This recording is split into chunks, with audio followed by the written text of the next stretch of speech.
Olá, irmãos, bom dia! Mais um domingo, mais um momento para a gente glorificar o nome de Deus, mais um momento para a gente se relacionar, conversar, papear no chat também, saber um do outro, mais um momento para a gente estar aqui unido como família. Então vamos aproveitar todas as ferramentas que temos disponíveis, vamos interagir no chat, vamos curtir esse vídeo, vamos se inscrever no canal, curtir as nossas redes sociais, o Facebook, o Instagram, estejamos todos conectados, estejamos todos unidos em um único propósito. Independente da situação, Deus continua sendo Deus. Bom domingo! Olá, meus irmãos, vamos adorar o nosso Deus com a canção Deus Imortal.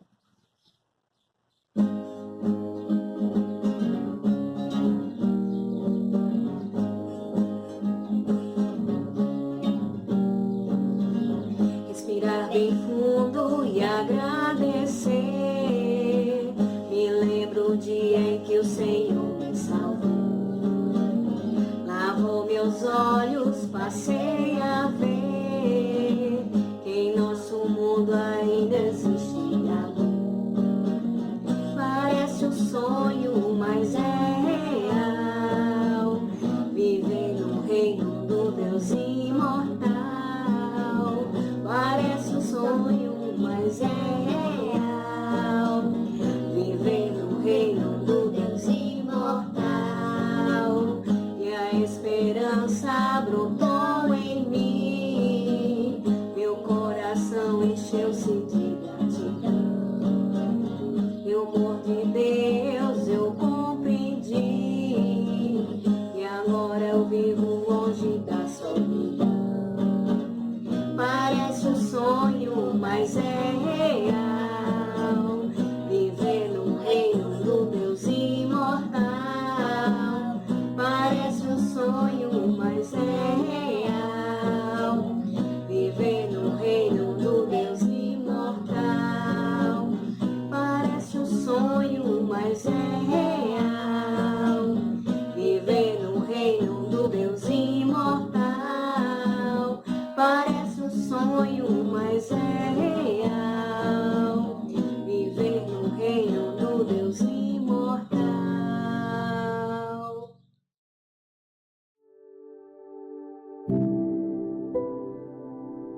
Bom dia, irmãos, bom dia a todos que nos assistem. Esse momento é o momento da Santa Ceia, onde compartilhamos o corpo e o sangue de Jesus, representados pelo pão e o suco de uva. Assim, gostaria de ler com todos vocês no Evangelho de Lucas, capítulo 22, versículo 14, onde diz: Quando chegou a hora, Jesus e os seus apóstolos reclinaram-se à mesa. E disse-lhes: Desejei ansiosamente comer esta Páscoa com vocês antes de sofrer. Pois eu digo, não comerei dela novamente, até que se cumpra no reino de Deus. Amém. Irmãos, gostaria de enfatizar aqui 3 pontos nesses 3 versículos que acabamos de ler. O primeiro ponto é no versículo 14, que me chama a atenção, onde Jesus fala: chegou a hora. Percebemos aqui que é um evento que tinha uma hora certa. Era um evento que tinha dia, hora e lugar certo de acontecer. Era algo planejado por Cristo. Era tão planejado que no versículo 15 ele não se contenta e fala: desejei ansiosamente. Então Jesus desejou ceiar com os apóstolos naquele dia, a sua última ceia, ansiosamente naquele momento. Veja o quão é especial. Assim, percebemos também nesse mesmo ponto que Jesus Cristo desejou o reino de Deus. Ele priorizava o reino de Deus. E o terceiro ponto é no versículo 16, onde fala que não comerei dela novamente, até que o reino de Deus se cumpra. Então aqui a gente percebe Jesus profetizando o que iria acontecer. Ele nos dando esperança de uma próxima ceia junto com todos nós. Irmãos, embora tenhamos vários desejos, vários sonhos, embora que momentâneos, mas válidos, aqui na terra, que nós possamos alimentar, cultivar, nutrir cada vez mais o nosso principal desejo, que é alimentar o reino de Deus, é priorizar o reino de Deus, é desejar ansiosamente como Cristo Jesus desejou o reino de Deus. Amém? Era isso que eu gostaria de compartilhar com vocês. Gostaria de convidar todos a uma oração. Santo Deus e Pai, muito bom dia. Quero te agradecer, Pai, por este momento da Santa Ceia. Obrigado pelo pão que vamos comer agora, que representa o corpo de Jesus, assim como, Deus, o suco de uva que representa seu precioso sangue. Obrigado por Cristo, por todo o sacrifício que Ele fez por nós. Obrigado por nossos desejos, Pai. Que nós possamos desejar ansiosamente o Teu reino sempre. Obrigado por tudo. Em nome de Cristo Jesus, que eu te entrego essa oração, meu Deus. Amém.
Esse lugar é no Senhor.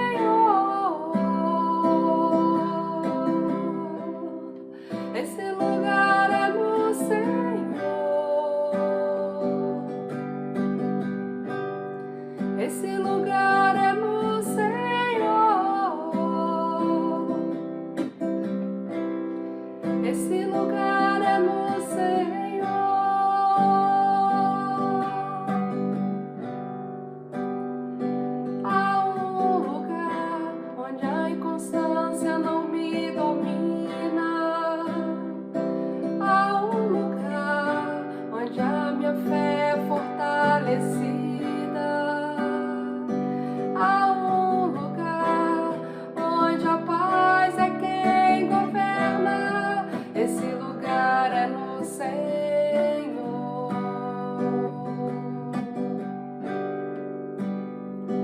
Há um lugar onde os sonhos não se abortam. Há um lugar onde o temor não me enrijece. Há um lugar que quando se perde é que se ganha. Esse lugar é no Senhor.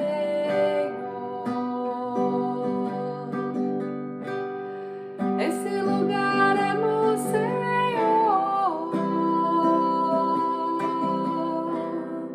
Esse lugar é no Senhor.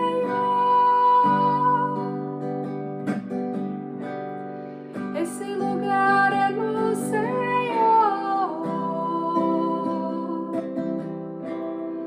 Esse lugar é no Senhor.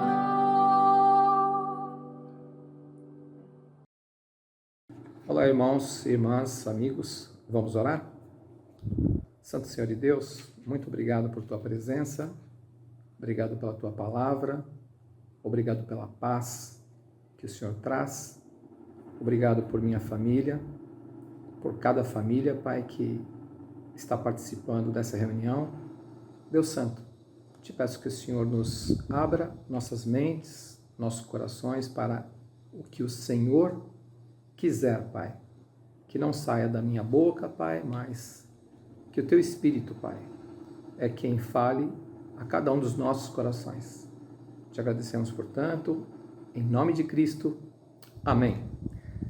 Bem, como eu orei, acrescentei paz na minha oração. Há poucas semanas atrás eu terminei um curso do qual participei com a direção de dois irmãos, um do Canadá, outro dos Estados Unidos, que falaram sobre resolução de conflitos.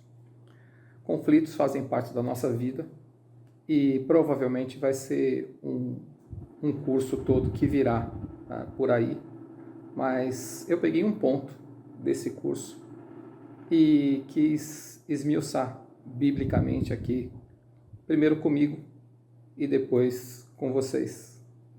Fiz essas reflexões nessas últimas semanas sobre paz, resolução de conflito e pacificador. A escritura de apoio, que começa e que todos nós conhecemos na Bíblia, em Mateus, capítulo 5, versículo 9. Bem-aventurados os pacificadores, pois serão chamados filhos de Deus. E o objetivo dessa aula é nos ajudarmos a nos tornar os pacificadores que o Senhor define nessa escritura. Mas, devido à nossa natureza humana, no intuito de obter a paz, frequentemente agimos de modo distorcido e os resultados que obtemos, muitas vezes, mais produzem guerra ou desentendimentos do que paz. Vamos ver como isso ocorre nessa imagem aqui que eu vou compartilhar com vocês. Aqui temos um triângulo com 3 tipos de agentes da paz. Temos lá o pacificador e embaixo o paz trator e o paz simulador. Vamos estudar cada um desses tipos e ver algumas aplicações na Bíblia deles. Como é que isso ocorre? Vamos começar com o paz trator. Eu fiz essas figuras, essas palavras, paz simulador, paz trator, para ajudar o nosso entendimento. Só uma figura para a gente poder se localizar ou compreender melhor o que esse texto gostaria de compartilhar. Então vamos começar com o paz trator. Você às vezes age assim ou conhece alguém que às vezes age assim? O ambiente está calmo, todo mundo encaixado, fazendo as suas atividades. Aí chega aquela pessoa, o paz trator, com muita energia, interagindo para mudar algo ou fazer algo ou cobrar algo rapidamente da sua lista de tarefas. Essas pessoas têm um forte senso de justiça pessoal, são muitas vezes líderes natos, muito focados no que precisa ser feito, mas às vezes não conseguem conter bem a sua energia ou as suas emoções, e aí ele vem com força para realizar seus objetivos. Eles têm a tendência de falar e atuar com mais velocidade e energia do que pensar e se conter. Vamos ver um exemplo na palavra de Deus de um possível caso dessa aplicação do paz trator. Obviamente que aqui nós não queremos encaixar as pessoas em padrões exatos, porque cada um de nós pode ter esses perfis em algum momento do dia ou da vida. Mas o paz trator pode ser visto, eu diria, lá em Juízes. Vamos no capítulo 11, versículo 1 ao 7, para entender um pouco mais a origem de um possível paz trator. Juízes 11, versículo 1 até 7 fala: Jefté, o gileadita, era um guerreiro valente. Sua mãe era uma prostituta. Seu pai chamava-se Gileade. A mulher de Gileade também lhe deu filhos que, quando já estavam grandes, expulsaram Jefté, dizendo: Você não vai receber nenhuma herança de nossa família, pois é filho de outra mulher. Então Jefté fugiu dos seus irmãos e se estabeleceu em Tob. Ali um bando de vadios uniu-se a ele e o seguia. Algum tempo depois, quando os amonitas entraram em guerra contra Israel, os líderes de Gileade foram buscar Jefté em Tob. Venha, disseram, seja nosso comandante, para que possamos combater os amonitas. Os amonitas eram vizinhos deles, que estavam muito agressivos e a ponto de destruir todo Israel. Disse-lhes Jefté: Vocês não me odiavam e não me expulsaram da casa do meu pai? Por que me procuram agora quando estão em dificuldades? E aí, os irmãos mesmo, em face da distância e da oposição de Jefté, ele aceita o cargo e parte em luta contra os inimigos de Israel, e é bem sucedido, mas o rei dos amonitas ainda resistia. Vamos ver então o que ocorre lá em Juízes, no capítulo 11, do versículo 28 até o versículo 35. Entretanto, o rei de Amon não deu atenção à mensagem de Jefté. Então o Espírito do Senhor se apossou de Jefté. Este atravessou Gileade e Manassés, passou por Mispá de Gileade e daí avançou contra os amonitas. E Jefté fez esse voto ao Senhor: Se entregares os amonitas nas minhas mãos, aquele que estiver saindo da porta da minha casa ao meu encontro, quando eu retornar da vitória sobre os amonitas, será do Senhor, e eu o oferecerei em holocausto. Qual a promessa que ele fez? Fez uma promessa a Deus de que ele tinha que vencer os amonitas, que estavam resistindo muito. Aí ele ofereceu a Deus essa promessa, de que, tendo vitória, a primeira pessoa que entrasse pela porta dele, ele iria sacrificar ao Senhor. No versículo 32, em diante fala: então Jefté foi combater os amonitas e o Senhor os entregou nas suas mãos. Ele conquistou 20 cidades, desde Aroer até as vizinhanças de Minite, chegando a Abel-Queramim. Assim os amonitas foram subjugados pelos israelitas. Quando Jefté chegou à sua casa em Mispá, sua filha saiu ao seu encontro, dançando ao som de tamborins. E ela era filha única. Ele não tinha outro filho ou filha.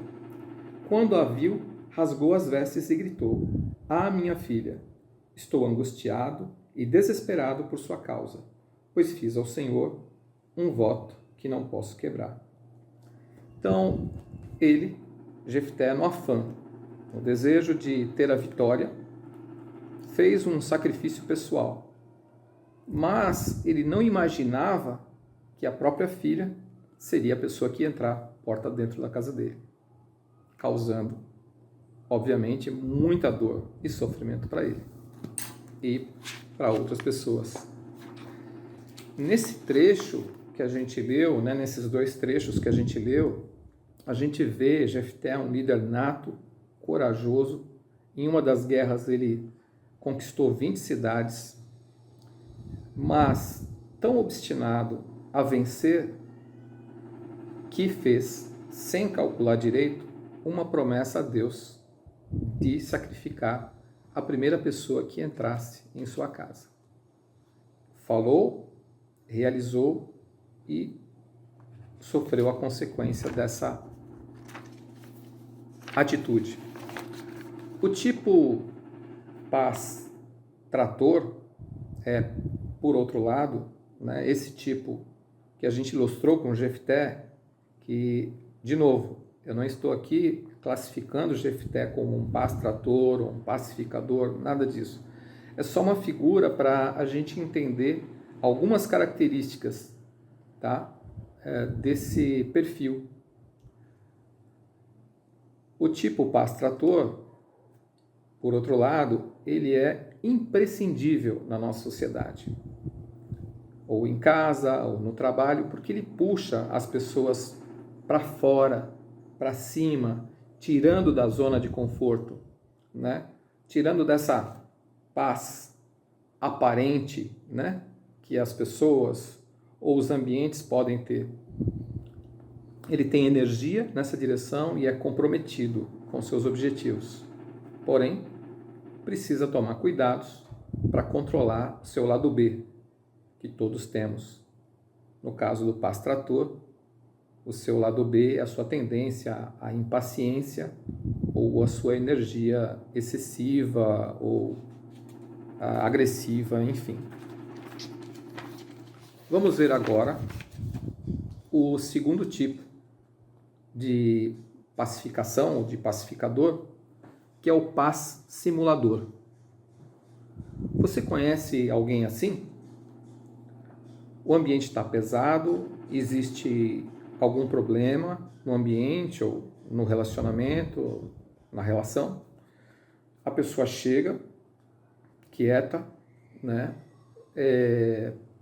talvez perceba o problema ou saiba do problema, mas não cava muito a origem do problema, fica mais na dele ou na dela, sua energia é mais para controlada, e um ótimo ouvinte, solidário, compreensivo, pensante, mas às vezes lento para tomar algumas ações e escolhas difíceis.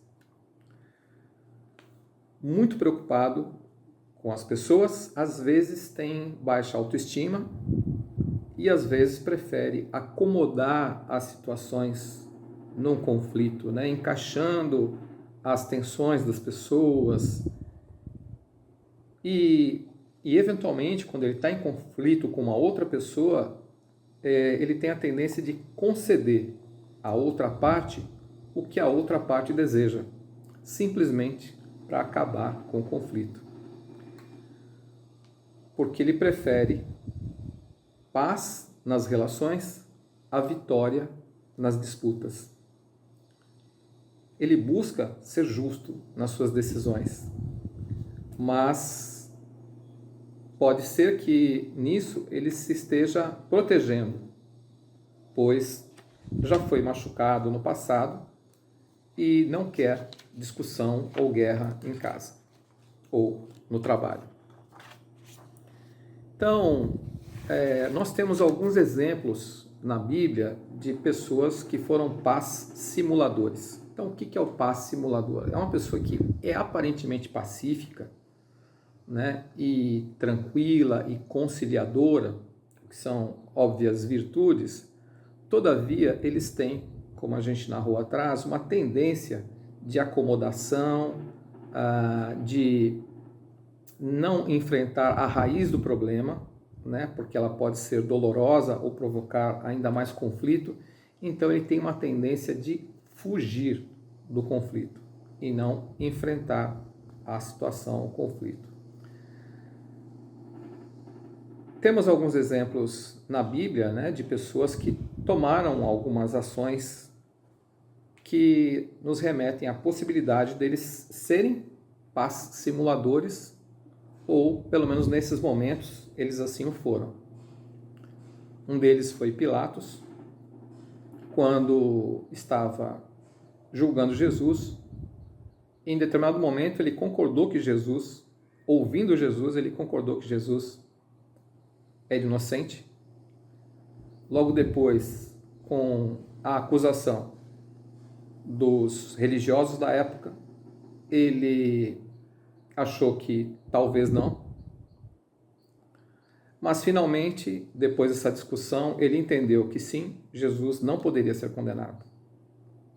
Quando os superiores religiosos ali lembraram do compromisso que ele tinha com César. E aí, por temor a César, provavelmente, por temor a César, ele não deixou de entregar Jesus à crucificação. Então veja aí um homem que oscilou entre Jesus, os religiosos, a multidão e o próprio César, ainda que não estivesse presente. Nós vemos, né, essa característica de paz simulador, onde essa necessidade, essa característica, a ótima característica de ser bom ouvinte, não resistiu à pressão da autoridade que ele via como autoridade. Cedeu para acomodar. Talvez ainda no seu íntimo ele não se convencesse. Então é importante ouvir, é importante se solidarizar, ceder, buscar essa harmonia. Todavia, precisamos ter posições fortes. Desses perfis todos que a gente estudou até agora, eu me vejo frequentemente como esse paz simulador. Obviamente que eu busco a paz, mas pessoalmente eu tenho uma tendência de evitar conflito ou ir mais fundo em determinados aspectos. Faz parte da minha personalidade e é algo que eu tenho estado vigilante para não deixar essa característica que é favorável, que é buscar harmonia, buscar a paz no ambiente, buscar resolver conflitos até mesmo no trabalho ou entre colegas, aconselhar, etc. Porém, não ficar no meio, mas adotar posições que sejam impopulares ou posições que sejam posições de risco. E finalmente, vamos ver aqui o pacificador. Diante de todas as possibilidades, né, diante desses perfis que tentam ser pacificadores, né, eu acredito que todos nós queremos ser pacificadores, a gente vai fazer o inverso. Ao invés de estudar o tipo e o perfil e depois ver as escrituras, a gente vai para as escrituras para definir o comportamento e o coração do pacificador. Vamos juntos na Bíblia, lá em João, no capítulo 2, versículo 13 até o 17. Quando já estava chegando a Páscoa judaica, Jesus subiu a Jerusalém. No pátio do templo, viu alguns vendendo bois, ovelhas e pombas, e outros assentados diante de mesas, trocando dinheiro. Então ele fez um chicote de cordas e expulsou todos do templo, bem como as ovelhas e os bois. Espalhou as moedas dos cambistas e virou as suas mesas. Aos que vendiam pombas, disse: tirem essas coisas daqui. Parem de fazer da casa de meu pai um mercado. Seus discípulos lembraram-se que está escrito: o zelo pela tua casa me consumirá.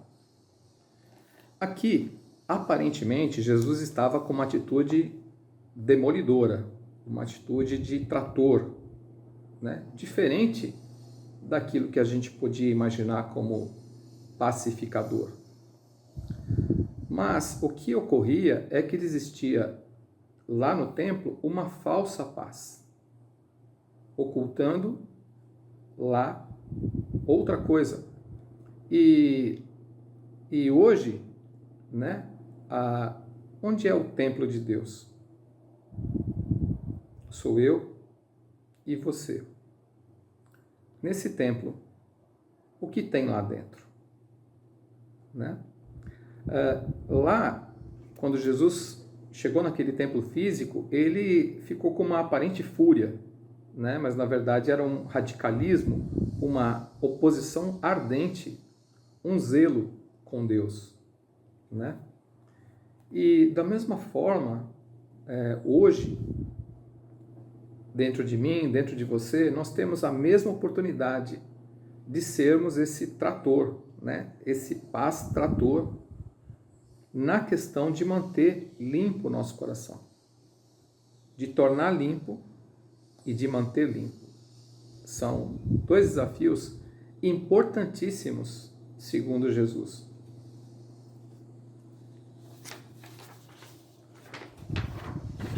Naquele conflito que se estabeleceu, provavelmente Jesus ele foi desafiado ou ele entristeceu muitas pessoas. Mas aqui nós temos uma aplicação possível. Já que eu e você somos o templo de Deus, nós podemos ser radicais conosco próprios, pelo menos, com o nosso próprio coração, com a nossa própria vida, observando o que tenha lá que não agrade a Deus e sendo radicais, paz tratores, né? Como a gente falou aqui nessa metáfora. Mas também havia um outro conflito e vamos ver Jesus como se saiu nessa outra questão. Lá em João, no capítulo 8, versículo 1 até o versículo 11, na verdade, nós vemos inúmeros conflitos pelos quais Jesus precisou passar, né? Mas hoje nós vamos nos ater apenas a esses dois. No primeiro, no qual ele foi um participante, e no segundo, no qual ele foi um mediador. Vamos lá ler em João 8, do versículo 1 até o versículo 11. Jesus, porém, foi para o Monte das Oliveiras. Ao amanhecer, ele apareceu novamente no templo, onde todo o povo se reuniu ao seu redor. Ele se assentou para ensiná-lo. Os mestres da lei e os fariseus trouxeram-lhe uma mulher surpreendida em adultério. Fizeram-na ficar em pé diante de todos e disseram a Jesus: Mestre, essa mulher foi surpreendida em ato de adultério. Na lei, Moisés nos ordena apedrejar tais mulheres. E o Senhor, que diz? Eles estavam usando essa pergunta como armadilha, a fim de terem uma base para acusá-lo. Mas Jesus inclinou-se e começou a escrever no chão com o dedo. Visto que continuavam a interrogá-lo, ele se levantou e lhes disse: se algum de vocês estiver sem pecado, seja o primeiro a atirar pedra nela. Inclinou-se novamente e continuou escrevendo no chão. Os que o ouviram foram saindo, um de cada vez, começando pelos mais velhos. Jesus ficou só, com a mulher em pé diante dele. Então, Jesus pôs-se em pé e perguntou-lhe: mulher, onde estão eles? Ninguém a condenou? Ninguém, Senhor, disse ela. Declarou Jesus: eu também não a condeno. Agora vá e abandone sua vida de pecado. Naquele conflito, Jesus tinha todos os motivos para apoiar a condenação da mulher, pois a lei era expressa nesse sentido, né? Além disso, ele tinha a pressão dos fariseus e dos mestres falando sobre a lei. Mas ele não cedeu à pressão e nem à aprovação das pessoas, mas calmamente usou sábios argumentos para que as pessoas se avaliassem e a seus corações individualmente e trouxe graça e perdão à mulher. Então, obviamente que foi uma solução completamente diferente, mas que conciliou, que pacificou aquela situação, de uma forma que ele acabou ajudando todas as partes. Eu penso que ele ajudou muito essa mulher porque livrou ela da morte, mas ajudou muito aqueles homens porque fez eles refletirem sobre si mesmos e os seus corações, antes de acusar, antes de julgar a outra pessoa. Então, em resumo, para sermos pacificadores como Jesus, precisamos receber e conceder graça e perdão às pessoas, com arrependimento. E termos paz com Deus, buscando manter e ter nosso templo, nosso corpo, nosso coração limpos, que é como agrada a Jesus. Então, com isso, qual é o melhor estilo?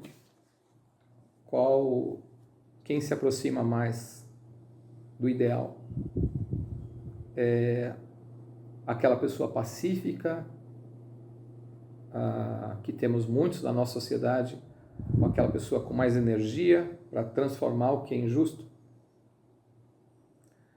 Eu creio que ambos são necessários, porém, humanamente, nós temos a tendência do extremo, de termos comportamentos que são favoráveis e justos, mas, eventualmente, nossa natureza vai revelar algo lateral ou colateral.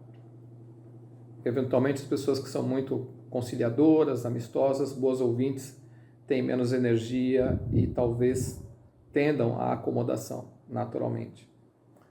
Por outro lado, as pessoas com muita energia, com muita força, com muita determinação, senso de justiça, podem se precipitar, tomar ações que não são as mais adequadas naquele momento. Porém, nós podemos usar ambos os estilos, mas nos conflitos certos. Na minha opinião, quais são os melhores conflitos e onde a gente pode usar bastante radicalismo e energia? Conosco mesmos, com o nosso próprio coração, como Jesus nos ensina aqui. E também, da mesma forma, com outras pessoas, como uma mulher flagrada em adultério, com um ensino de arrependimento, mas com perdão e com graça para o outro. Então, sendo um conciliador, sendo um perdoador para o outro. E se formos radicais ou intrépidos ou com muita agressividade, que ela seja conosco mesmos. Essa é a minha opinião. Deixo vocês refletindo sobre isso e qual é o seu estilo. Você é um paz trator? Você é um paz simulador? Não se preocupe. Qualquer um desses estilos pode convergir para o ideal, que é o pacificador, que é Jesus Cristo, que nos ensina exatamente o que nós devemos fazer e pensar. Vamos concluir com uma oração. Santo Senhor e Deus, muito obrigado, Pai, porque nós podemos usar nossa personalidade para ajudar, Pai, porém, tendo cuidado, Pai, para ajustarmos nosso comportamento, nossos pensamentos, nossos motivos, Pai, ao Senhor e a forma como o Senhor lida, Pai, com a natureza, Pai, assim como o Senhor lidou com a sua própria natureza lá no Getsemane, Pai. Da mesma forma, Pai, de uma forma bastante forte e firme, e de uma forma perdoadora, Pai, para com os outros, para com as pessoas que precisem, Pai, do nosso perdão e da reconciliação, porém, Pai, com justiça, com arrependimento também. Deus Santo, te agradeço por cada um dos meus irmãos e irmãs. Protege-nos, Pai, de todo o mal. Em nome de Jesus, amém. Amém, irmãos. Tenham um ótimo domingo e até a próxima oportunidade, se Deus quiser. Tchau.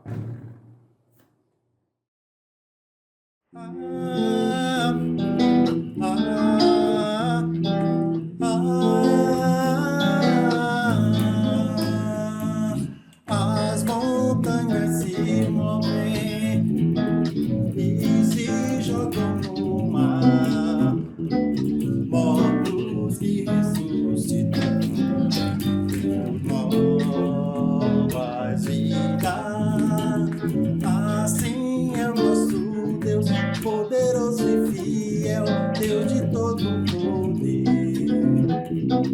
Pra quem não há o impossível, poderoso Deus. Assim é o nosso Deus, poderoso e fiel, Deus de todo poder. Pra quem não há o impossível, poderoso Deus. Na cruz morreu meu Senhor, por amor a meu Deus, Deus que nem a Ele poupou, por amor aos seres. Assim é o nosso Deus, poderoso e fiel, Deus de todo poder. Pra quem não há o impossível, poderoso Deus. Assim é o nosso Deus, poderoso e fiel, Deus de todo poder. Pra quem não há o impossível, poderoso. Muitas batalhas vencidas, corações com valor, não há o que nos separe, seu grande amor. Assim é o nosso Deus, poderoso e fiel, Deus de todo poder. Pra quem não há o impossível, poderoso Deus. Assim é o nosso Deus, poderoso e fiel, Deus de todo poder. Pra quem não há o impossível,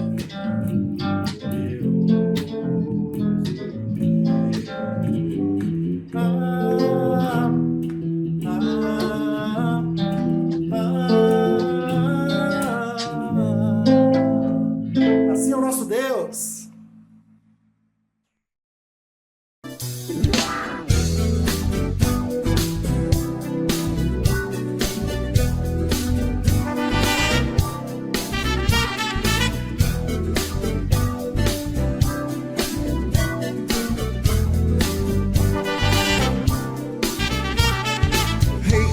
vou voltar atrás. Tá decidido, definido, eu quero é mais. A vida, quero a vida.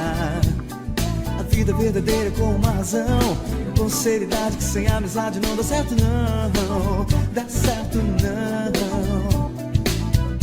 Quem quer conquistar tem que ir a lutar sem medo.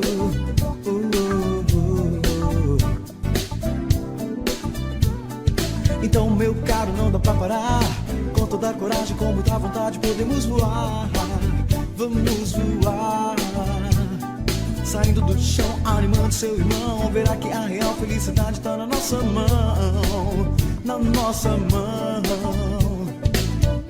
Não desça da cruz e verá a glória, a luz. A gente vai vencer. Não, não desista. Conte o que há de bom. Cante em alto som. Faça a diferença, mostre seu valor. Marque muitas vidas onde você for. Seja a inspiração. Teu amor não é em vão. Vai nessa que é hora de você buscar. Agora que é hora de acreditar.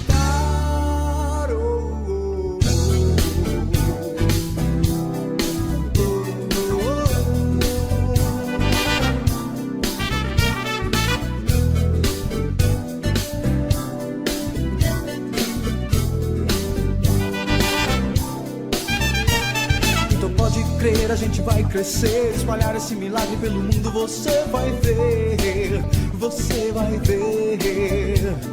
Vivendo a nossa causa com muita paixão, ajudando, acrescentando cada um com nossa convicção. A nossa convicção.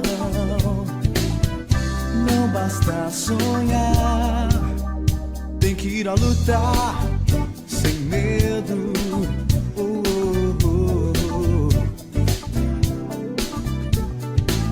Meu caro, coisa pra valer. Muita gente tá andando e respirando e nem sabe por quê. Sabe por quê? Porque é preciso entender na vida algo mais. Entender e dar valor ao que não se desfaz, que nunca se desfaz. Não desça da cruz e verá a glória, a luz. A gente vai vencer. Não, não desista. Conte o que há de bom. Cante em alto som. Faça a diferença, mostre seu valor. Marque muitas vidas onde você for. Seja a inspiração. Teu amor não é em vão. Vai nessa que é hora de você buscar. Agora que é hora de acreditar.